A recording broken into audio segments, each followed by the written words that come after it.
Welcome to the Buddhism Guide podcast. I'm Rishi Rabgay, and this episode is called The Double-Edged Sword, Navigating the Digital Future with Wisdom.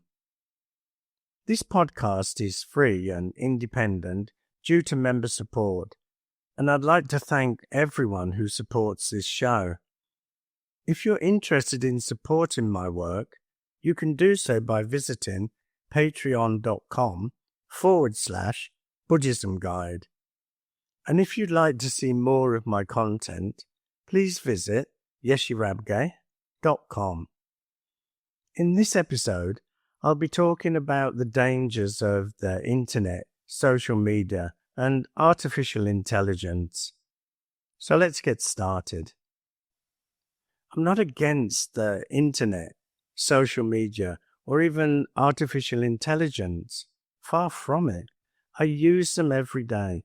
They connect me to followers across the world, help me learn new things in seconds, and allow me to create work that would have been impossible just a few years ago. These tools are miracles of human ingenuity. Like fire, electricity, or the atom, they're a double-edged sword. In the right hands, with right guidance, they can light up the world.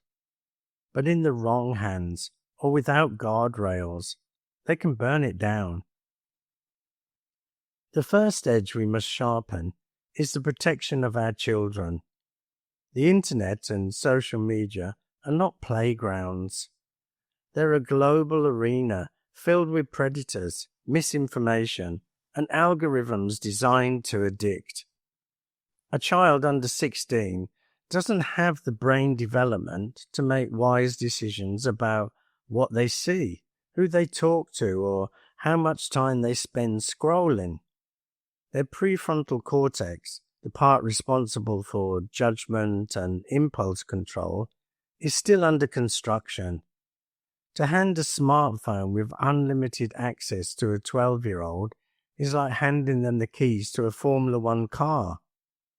We don't let children drive because we love them, not because we hate cars. We must create digital age limits, just as we have age limits for driving, drinking, and voting. This is not keeping children in the dark. It's about giving them the light of childhood before we ask them to navigate the storms of the digital world. Then there is artificial intelligence.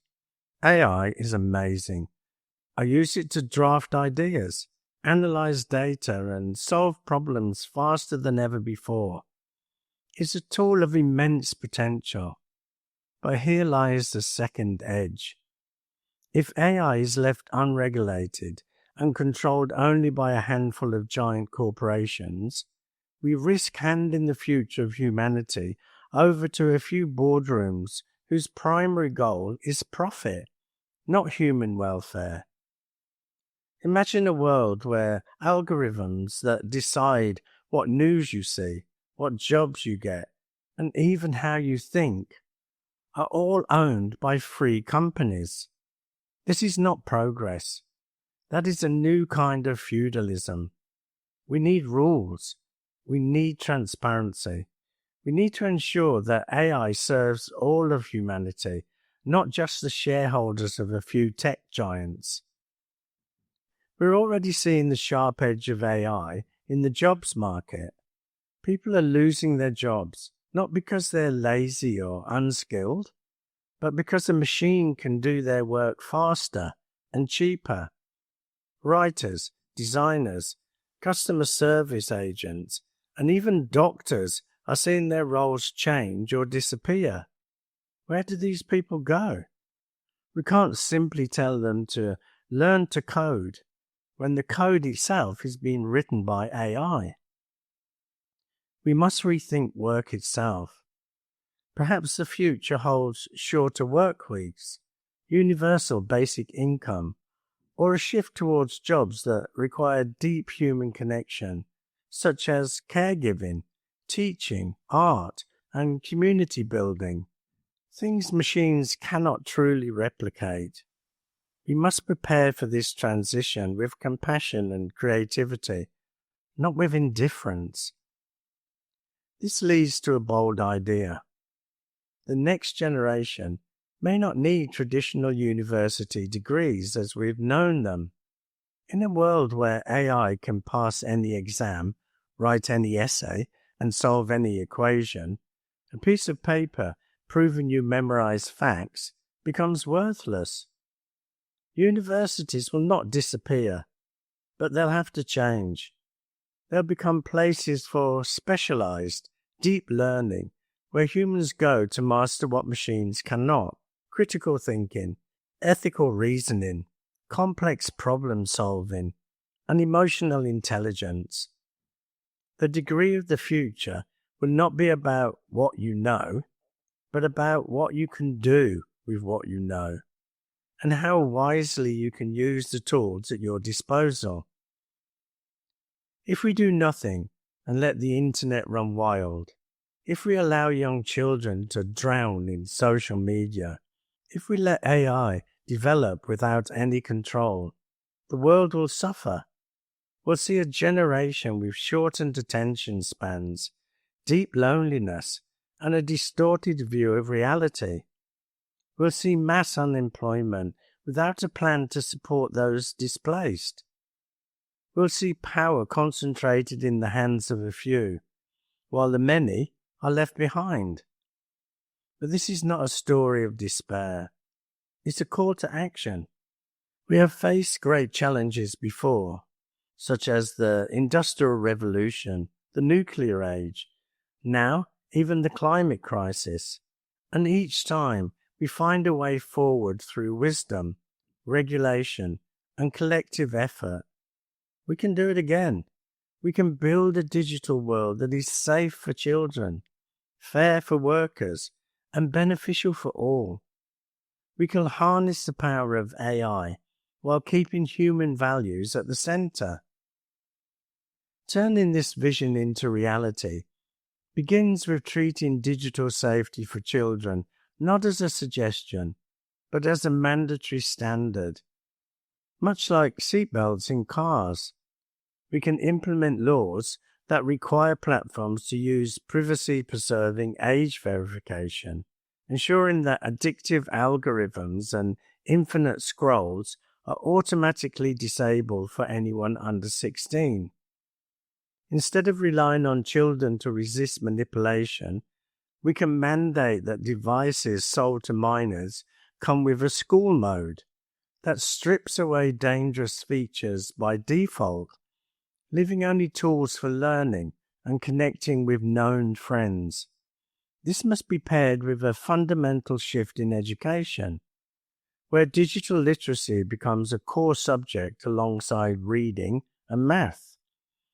Just as we teach children to look both ways before crossing a street, we must teach them to recognize algorithmic manipulation, spot misinformation, and understand the psychology behind the screens they use every day. To prevent artificial intelligence from becoming the tool of a few powerful corporations, we must establish rules that enforce transparency and competition. Governments can require that any AI system used for public decisions, such as hiring or lending, must be open to independent audit, ensuring that no black box algorithm controls human destiny without accountability. We can enshrine the principle of human in the loop into law, mandating that critical decisions in healthcare, justice, and employment always require a human being to review and sign off on the outcome. The challenge of job displacement can be met not with fear, but by proactively reshaping our economy to value what makes us uniquely human. As machines take over analytical and repetitive tasks, we can launch a massive investment in the care economy, creating millions of new roles in elderly care, early childhood education, mental health, and community arts, fields where human empathy is irreplaceable. We can replace the outdated model of one-time university degree with lifelong learning accounts, giving every person the resources to constantly upskill and pivot their careers as the world changes. Additionally, as AI drives productivity higher, we can choose to share those gains by shortening the work week, allowing the same amount of work to be distributed among more people, reducing unemployment while giving everyone more time for family and community life. Ultimately, none of this can happen in isolation. It requires a global collective effort, similar to the treaties that manage the nuclear age. Nations must come together to sign binding international agreements on AI safety, banning autonomous weapons, and ensuring that technological development aligns with universal human rights. We can also democratize these decisions by forming citizens' assemblies, where ordinary people, rather than just politicians and CEOs, review and shape tech policies. These ideas are not fantasies. They're practical solutions already being debated and tested around the world. The technology is moving fast, but human wisdom can move faster if we choose to act. By combining smart regulation, economic innovation, and educational reform, we have the blueprint to build a future where technology serves humanity, not the other way round. The path forward exists. It only awaits our collective will to walk it. The sword is in our hands. Let us choose to wield it with care, with courage, and with hope. The future is not written by algorithms. It's written by us. That's it for this episode. I hope you found it of some benefit. And don't forget to check out my website, yeshirabgay.com, or follow me on Instagram at yeshi_rabgay. So, until the next time, bye for now.